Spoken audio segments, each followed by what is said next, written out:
নমস্কার বন্ধুগণ, 26শে অক্টোবর 2023 কাতারের লোকাল কোর্টে একটি সিক্রেট হিয়ারিং হয়, যেখানে 8 জন রিটায়ার্ড ভারতীয় নেভি অফিসারকে মৃত্যুদণ্ডের সাজা শোনানো হয়। ওই 8 ভারতীয় নেভি অফিসারদের মধ্যে কেউ ছিলেন গোল্ড মেডেলিস্ট, তো কাউকে প্রবাসী ভারতীয় অ্যাওয়ার্ড দিয়ে সম্মানিত করা হয়েছিল। 2022 সালে কাতার ডিফেন্স এজেন্সি ওই 8 ভারতীয় নেভি অফিসারকে অ্যারেস্ট করেছিল, কিন্তু বিষয়টিকে এতটাই কনফিডেন্সিয়াল রাখা হয় কি নেক্সট হিয়ারিং এর ডেট পর্যন্ত বাইরে পাবলিশড হতো না। এমনকি ওনাদেরকে অ্যারেস্ট করার পর 1 মাস পর্যন্ত ওনাদের ফ্যামিলিও জানতো না কি ওনারা কোথায় আছে। না তো কাতার গভর্নমেন্ট এই ব্যাপারে অফিসিয়ালি কোনো স্টেটমেন্ট দেয়, আর না ইন্ডিয়ান গভর্নমেন্ট। নিউজ এজেন্সির রিপোর্ট অনুযায়ী ওই 8 ভারতীয় নেভি অফিসার কাতার এবং ইটালির একটি সিক্রেট নাভাল ডিলের ইনফরমেশন ইসরায়েলকে ফরওয়ার্ড করে দিয়েছিল। তো প্রশ্ন হচ্ছে কি ওই ভারতীয় নেভি অফিসার কাতার পৌঁছালো কিভাবে? কি ছিল ইটালি এবং কাতারের ওই সিক্রেট ডিল? ভারত সরকার কি পারবে ওই 8 ভারতীয় নেভি অফিসারের মৃত্যুদণ্ডের সাজাকে মাফ করাতে? তো আসুন পুরো বিষয়টিকে বিস্তারভাবে জানার চেষ্টা করি। 8 Indian Navy veterans have been death by a court in Qatar. Qatar में 8 भारतीयों को मौत की सजा। ये 8 लोग नौसेना के पूर्व अधिकारी हैं। সৌদি আরবিয়ার পাশে অবস্থিত ছোট্ট একটি দেশ কাতার। 1971 সালে ব্রিটিশ কাতার ছেড়ে যাওয়ার পর সৌদি আরবিয়া কাতারকে সিকিউরিটি প্রোভাইড করে, কিন্তু কাতারে যখন ন্যাচারাল গ্যাস এবং ওয়েলের ডিসকভার হয়, তো কাতারের king Hamad bin Khalifa al Thani কাতারকে একটি ইন্ডিপেন্ডেন্ট স্টেট বানানোর সিদ্ধান্ত নেয়। এরপর কাতার নিজের সিকিউরিটি নিজেই মেনটেন্স করতে শুরু করে। ওয়েল এবং ন্যাচারাল গ্যাসের কারণে কাতারের কাছে টাকা তো ছিল প্রচুর, কিন্তু এই সিকিউরিটিকে মেনটেন্স করা কাতারের কাছে একটি চ্যালেঞ্জের বিষয় হয়ে দাঁড়িয়েছিল। কারণ আজকের দিনে কাতারের পপুলেশন কলকাতার থেকেও অনেকই কম। যেখানে কলকাতার পপুলেশন 1.5 কোটি, সেখানে কাতারের পপুলেশন কেবলমাত্র 27 লক্ষ, যার মধ্যে 8 লক্ষ ভারতীয় নাগরিক। তো এত কম পপুলেশনে সিকিউরিটি মেনটেন্স করা সহজ বিষয় ছিল না। আর এরই কারণে কাতার বাইরের থেকে কন্ট্রাক্টে সিকিউরিটি হায়ার করতে শুরু করে। কাতারের লোকেশনকে যদি দেখা হয় তো 35,000 স্কোয়ার কিলোমিটার এরিয়া সমুদ্র দিয়ে ঘেরা। আর কাতারের নর্থ ন্যাচারাল গ্যাস কাতারের লাইফলাইন বললেই চলে, কারণ এটি কাতারের মেন রেভিনিউ সোর্স। আর তাই এর সিকিউরিটি সবসময় প্রায়োরিটিতে থাকে। এরপর যখন বাল্টিক সিতে নর্থ স্ট্রিম পাইপলাইনের উপর অ্যাটাক দেখতে পাওয়া যায়, তো কাতার তার নাভাল সিকিউরিটিকে আরও স্ট্রং বানাতে শুরু করে। 2014তে ওমান এয়ারফোর্সের একজন রিটায়ার্ড অফিসার খামিস আল আজমি একটি ডিফেন্স কনসালটেন্সি সার্ভিস বানায়, যার নাম ছিল ধারা global technology and consultancy service. এর অফিস ছিল কাতারের দোহাতে।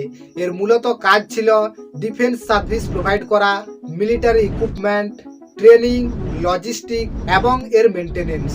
এরপর খামিস আল আজমি কাতারের মেজর জেনারেল তারিক খালিদ আলের কাছে পৌঁছায় এবং ওনাকে একটি প্রপোজাল দেয় যে আপনাদের এই যে কাতার এমির নাভাল এয়ারফোর্স আছে, এর মেনটেনেন্সের দায়িত্ব আমাদেরকে দিয়ে দিন।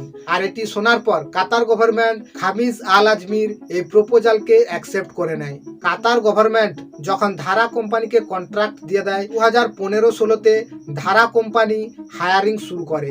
অল ওভার ওয়ার্ল্ডের রিটায়ার্ড নেভি অফিসারদেরকে রিক্রুট করা হয়, কারণ ওনাদের কাছে ডিফেন্স সম্পর্কে অত্যন্তই অভিজ্ঞতা আছে। আর এই হায়ারিংয়ে 75 জন ভারতীয় রিটায়ার্ড নেভি অফিসারকে নিয়োগ করা হয়েছিল। আর এই 75 জন অফিসারের মধ্যেই ছিলেন ওই 8 ভারতীয় নেভি অফিসার। পূর্ণেন্দু তিওয়ারিকে কোম্পানির ম্যানেজিং ডিরেক্টর হিসাবে নিয়োগ করা হয়। Navtej Singh Gill, commander Sugunakar Pakala, captain B K ভার্মাকে নাভালের ডিরেক্টর হিসাবে হায়ার করা হয়। অমিত নাগপাল, সঞ্জীব গুপ্তা, সৌরভ ভাসিষ্ঠকে এক্সিকিউটিভ রোলে হায়ার করা হয় এবং রাজেশকে সেলর হিসাবে নিয়োগ করা হয়। ধারা গ্লোবাল টেকনোলজির থ্রুতে ওই নেভি অফিসাররা কাতারের ডিফেন্স সিস্টেমে কাজ করতে শুরু করে। ইতালি পুরো ওয়ার্ল্ডে নাভালের আর্কিটেকচার ডিজাইনের জন্য অত্যন্তই প্রসিদ্ধ। ইতালি সাবমেরিন, নাভাল শিপ এবং নাভাল ফ্রিগেট ম্যানুফ্যাকচারিং করে। ইতালিতে একটি ফেমাস শিপ বিল্ডিং কোম্পানি আছে, ফিনকেন্ট্রি। 2016 সালে কাতার এই ফিনকেন্ট্রির সাথে $5 বিলিয়ন একটি নাভাল ডিল করে, যেখানে কাতার ইতালির থেকে 4টি স্মল সাইজ ওয়ারশিপ, 2টি পেট্রোল ভেসেল এবং একটি এমফিবিয়াসের অর্ডার দেয়। কিন্তু এই ডিল এতটা কনফিডেন্সিয়াল ছিল না। এই ডিলের ব্যাপারে নিউজ এজেন্সি সমস্ত কিছুই জানতো। ওই নেভি অফিসাররা ধারা গ্লোবাল টেকনোলজির থ্রুতে কাতারের সিকিউরিটিতে কাজ করতে শুরু করে, আর এতে কাতার অত্যন্তই খুশি ছিল। 2019 সালে কমান্ডো পূর্ণেন্দু তিয়ারিকে প্রবাসী ভারতীয় পুরস্কার দিয়ে সম্মানিত করা হয়। আর এই পুরস্কার কেবলমাত্র ওনাদেরকে দেওয়া হয় যারা ভারতের বাইরে এক্সট্রাঅর্ডিনারি কাজ করে। পার্সিয়ান গল্ফে একমাত্র দেশ হচ্ছে ইরান, যার কাছে অ্যাডভান্স টেকনোলজির স্টেল সাবমেরিন আছে। এই সাবমেরিনটি দীর্ঘ সময় পর্যন্ত জলের মধ্যে ডুবে থাকতে পারে, এমনকি ভয়ানক অ্যাটাকও করতে পারে। সাথেই এই সাবমেরিনটি সার্ভিলেন্সও করতে পারে। আর সব থেকে গুরুত্বপূর্ণ এটা কি, এই সাবমেরিনটি রেডারে ডিটেক্ট হয় না। এখন কাতার তার সিকিউরিটিকে স্ট্রং বানানোর জন্য এরকমের সাবমেরিন কেনার পরিকল্পনা নেয়। 2020 সালে কাতার ইতালির শিপ বিল্ডিং কোম্পানি ফিনকেন্ট্রির সাথে একটি সিক্রেট ডিল করে। যেহেতু ওই সমস্ত নেভি অফিসার ধারা গ্লোবাল টেকনোলজির সঙ্গে যুক্ত ছিল এবং ধারা গ্লোবাল টেকনোলজি কাতারে সিকিউরিটি সার্ভিসকে মেনটেন করত, তাই ধারা গ্লোবাল টেকনোলজি এবং ওই নেভি অফিসাররা কাতারের এই সিক্রেট ডিলের ব্যাপারে সমস্ত কিছু জানতো। ওনারা জানতো কি কাতার ইতালির থেকে একটি অ্যাডভান্স টেকনোলজির 212A সাবমেরিন কিনতে চলেছে। অন্যদিকে কাতারের জন্য এটি একটি বড় ডিল ছিল, কারণ কাতারের কাছে এই সাবমেরিন চলে আসার পর সৌদি আরবিয়াতে ইসরায়েলের সুপ্রিমি অনেকটাই কমে যেত। তাই কাতার কখনোই চাইতো না কি ইসরায়েল এই ডিলের ব্যাপারে জানতে পারুক, কারণ যদি ইসরায়েল জানতে পায় তো এই ডিলকে কখনো হতেই দেবে না। আর এরকম আমরা অনেকবারই দেখে থাকি। ইরান গোপনভাবে নিউক্লিয়ার হাতিয়ার বানানোর চেষ্টা করছিল, কোনো কারণে ইসরায়েল এই খবর পেয়ে যায়। আর ইসরায়েল এবং ইরানের 36-এর আঁকড়া, আর এরই কারণে ইসরায়েল ইরানের এই নিউক্লিয়ার প্রজেক্টকে ডিস্ট্রয় করার সিদ্ধান্ত নেয় এবং 1600 কিলোমিটার দূরের থেকে বসে একটি রোবোটিক মেশিন গানকে স্যাটেলাইটের সাহায্যে অপারেট করে ইরানের নিউক্লিয়ার সায়েন্টিস্টকে হত্যা করে দেয়। এখন ইন্ডিয়া এবং পাকিস্তানের মধ্যেও রেস শুরু হয়ে যায় যাতে এই সাবমেরিন কোনো দেশই না পায়, কারণ কাতারের সাথে পাকিস্তানের এমনিতেই বেশ ভালো সম্পর্ক আছে। পাকিস্তান কাতার নাভারের শিপকে অনেক সময় ব্যবহার করে থাকে, আর যদি এই সাবমেরিন কাতারের কাছে পৌঁছে যায় তো পাকিস্তান যে কোনো সময় কাতারের সহায়তাতে ওই সাবমেরিনকে কিনে নিতে পারে, আর এটি ভারতের জন্য রিস্ক হয়ে দাঁড়াতে পারে। 17 মার্চ 2021 ইতালিতে ওই 212 সাবমেরিনের একটি প্রেজেন্টেশন হয়, যেখানে এটি মেনশন করা থাকে কি ওই সাবমেরিনটি বাইরের কোনো দেশের জন্য বানানো হচ্ছে। কিন্তু কোনো কারণবশত ওই প্রেজেন্টেশন লিক হয়ে যায়, আর এরপর মিডল ইস্টের news agency back to back এই রিপোর্টকে পাবলিশ করতে শুরু করে।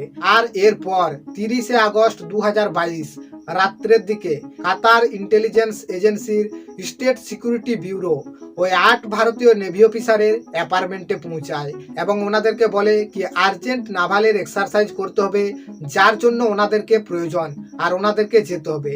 এই কথা শোনার পর ওই 8 ভারতীয় নেভি অফিসার ওই সিকিউরিটি ব্যুরোদের সঙ্গে চলে যায়, আর ওনাদের সঙ্গে যাওয়ার পর ওই 8 ভারতীয় অফিসারকে সলিটারি জেলে বন্দি করে দেওয়া হয়। সলিটারি জেল এর অর্থ কি প্রত্যেককে আলাদা আলাদা সেলে বন্দি করে দেওয়া হয়, না কারোর সাথে কথা বলতে পারবে আর না কারোর সাথে দেখা করতে পারবে। আশ্চর্যের বিষয় এটা কি ওনাদেরকে অ্যারেস্ট করার পর 1 মাস পর্যন্ত কেউ কিছু জানতেই পায় না কি ওনারা গেল কোথায়। এরপর পাকিস্তান নিউজ এজেন্সি এই নিউজকে ব্রেক করে দেয়। পাকিস্তান নিউজে রিপোর্ট পাবলিশড হয় কি 8 জন ভারতীয় নেভি অফিসারকে কাতার জেলে বন্দি করে দিয়েছে, আর এরপর ওনাদের ফ্যামিলি ওনাদের সাথে কন্ট্যাক্ট করার চেষ্টা করে, কিন্তু কোনোরূপ কোনো কমিউনিকেশন হয়ে ওঠে না। আর এরই কারণে ওনাদের ফ্যামিলি এরপর ইন্ডিয়ান এম্বাসিতে কন্ট্যাক্ট করে। 1 অক্টোবর 2022 কাতারের দোহাতে যে ইন্ডিয়ান এম্বাসি আছে তার অফিসার দীপক মিত্তাল কাতার অফিসিয়ালের সঙ্গে যোগাযোগ করে, আর এরপর ওনারা কাউন্সিল অ্যাক্সেস পেয়ে যায়। কাউন্সিল অ্যাক্সেস এর অর্থ কি ওনাদেরকে ওই 8 ভারতীয় নেভি অফিসারদের সঙ্গে দেখা করার জন্য পারমিশন দিয়ে দেওয়া হয়। এরপর দীপক মিত্তাল জেলে গিয়ে ওই 8 ভারতীয় নেভি অফিসারের সঙ্গে দেখা করে, কিন্তু এরপরেও কোনো কিছুই স্পষ্ট হয় না কি ওনাদেরকে কি কারণে অ্যারেস্ট করা হয়েছে বা ওনাদের উপর কিসের আরোপ লাগানো হয়েছে। 3 অক্টোবর ধারা গ্লোবাল টেকনোলজির সিও এবং ওনার খামিজ আল আজমি এ ব্যাপারে জানতে পারে, আর এরপর উনি ওমান থেকে কাতারে পৌঁছায়। কিন্তু যখনই উনি কাতারে পৌঁছায় তো ওনাকেও অ্যারেস্ট করে নেওয়া হয়। ইন্ডিয়ান এম্বাসি মাল্টিপল টাইম কাতার অফিসিয়ালের সঙ্গে মিটিং করে, কিন্তু কোনো কিছুই লাভ হয়ে ওঠে না। ইন্ডিয়ান এম্বাসির এই আপিলকে কাতার অফিসিয়াল ডিনাই করে দেয়। কাতার অফিসিয়াল বলে কি ওনাদের কাছে প্রুফ আছে কি ওই 8 ভারতীয় নেভি অফিসার স্পাই করছিল। কাতার এবং ইটালির এই নাভাল সিক্রেট ডিলের ইনফরমেশন ইসরায়েলকে ফরওয়ার্ড করে দিয়েছে। কাতারে এত সব কিছু হয়ে যায়, কিন্তু ভারতের কেউ কোনো খবর পর্যন্ত পায় না। এরপর 27 অক্টোবর 2022 পূর্ণেন্দু তিওয়ারির বোন মিতু ভার্গব ইন্ডিয়ান মিনিস্টারকে ট্যাগ করে করে টুইট করতে শুরু করে, আর এই টুইটের পর ধীরে ধীরে ইন্ডিয়ান রিটায়ার্ড অফিসাররা মিতু ভার্গবের এই টুইটকে সাপোর্ট করতে শুরু করে এবং ভারত সরকারের কাছে আপিল করে কি যাতে ওই 8 ভারতীয় নেভি অফিসারকে কোনো রকমভাবে ছাড়িয়ে দেশে নিয়ে আসা যায়। আর এরই কারণে গভর্নমেন্টের উপর প্রেসার ক্রিয়েট হতে শুরু করে। তো গভর্নমেন্ট বলে কি ইন্ডিয়ান ভাইস প্রেসিডেন্ট যখন কাতারে ফিফা ইনোভেশনে যাবে তো কাতার অফিসিয়ালের সঙ্গে এই ব্যাপারে কথা বলবে। আর এরপর ইন্ডিয়ান ভাইস প্রেসিডেন্ট কাতার পৌঁছায় ফিফা ইনোভেশনে, কিন্তু যখন কাতার অফিসিয়ালের সঙ্গে এই ব্যাপারে ডিসকাস করে তো কোনো কিছুই লাভ হয়ে ওঠে না। ওমান ধারা কোম্পানির ওনার খামিজ আল আজমিকে ছাড়িয়ে নেয়, আর এতে ভারত সরকারের উপর প্রেসার বাড়তে শুরু করে। ওমান তার নিজের সিটিজেনকে ছাড়িয়ে নেয়, কিন্তু কাতার ভারতের বন্ধু হওয়ার পরেও ভারত তার সিটিজেনকে ছাড়াতে পারে না। কিন্তু এরকম নয়, গভর্নমেন্ট মাল্টিপল টাইম ট্রাই করে, কিন্তু কোনো কিছুই লাভ হয়ে ওঠে না। 15 মার্চ 2023 ওই 8 ভারতীয় নেভি অফিসারের লাস্ট বেল অ্যাপ্লিকেশনকে রিজেক্ট করে দেওয়া হয়। এরপর 25 মার্চ ওই এক্স নেভি অফিসারদের বিরুদ্ধে চার্জশিট ফাইল করা হয়। 29 মার্চ 2023 কাতারের লোকাল কোর্টে ওই 8 ভারতীয় নেভি অফিসারদের ট্রায়াল শুরু হয়। এতটাই সিক্রেট ভাবে হিয়ারিং হতো কোর্টের মধ্যে কি নেক্সট হিয়ারিং এর ডেট পর্যন্ত বাইরে পাবলিশড হতো না। কোর্টের মধ্যে প্রসিকিউটর, ডিফেন্স লয়ার এবং উইটনেস ছাড়া কাউকে অ্যালাউ করা হতো না। 18 জুন 2023 সেকেন্ড হিয়ারিং হয়, আর এরপর ধারা গ্লোবাল টেকনোলজিকে বন্ধ করে দেওয়া হয় এবং ওই কোম্পানিতে যে সমস্ত ভারতীয় অফিসার কাজ করত প্রত্যেককেই কোম্পানির থেকে বের করে দেওয়া হয়। 1 অক্টোবর 2023 ইন্ডিয়ান এম্বাসির অফিসার ওই নেভি অফিসারদের সঙ্গে জেলে গিয়ে দেখা করে এবং পরবর্তী হায়ারিং এর ব্যাপারে ডিসকাস করে। 26 অক্টোবর 2023 কাতারের লোয়ার কোর্টে ওই 8 ভারতীয় রিটায়ার্ড নেভি অফিসারকে মৃত্যুদণ্ডের সাজা শোনায়। এই নিউজ সামনে আসার পর ভারতের মিনিস্ট্রি অফ এক্সটার্নাল অ্যাফেয়ার্স পুরোপুরিভাবে আশ্চর্য হয়ে যায়। একটি ডিপ্লোম্যাটিক লেভেলে ভারতের অনেকই বড় একটা হার। ওমান তার সিটিজেনকে ছাড়িয়ে নিল, কিন্তু ভারত পারল না।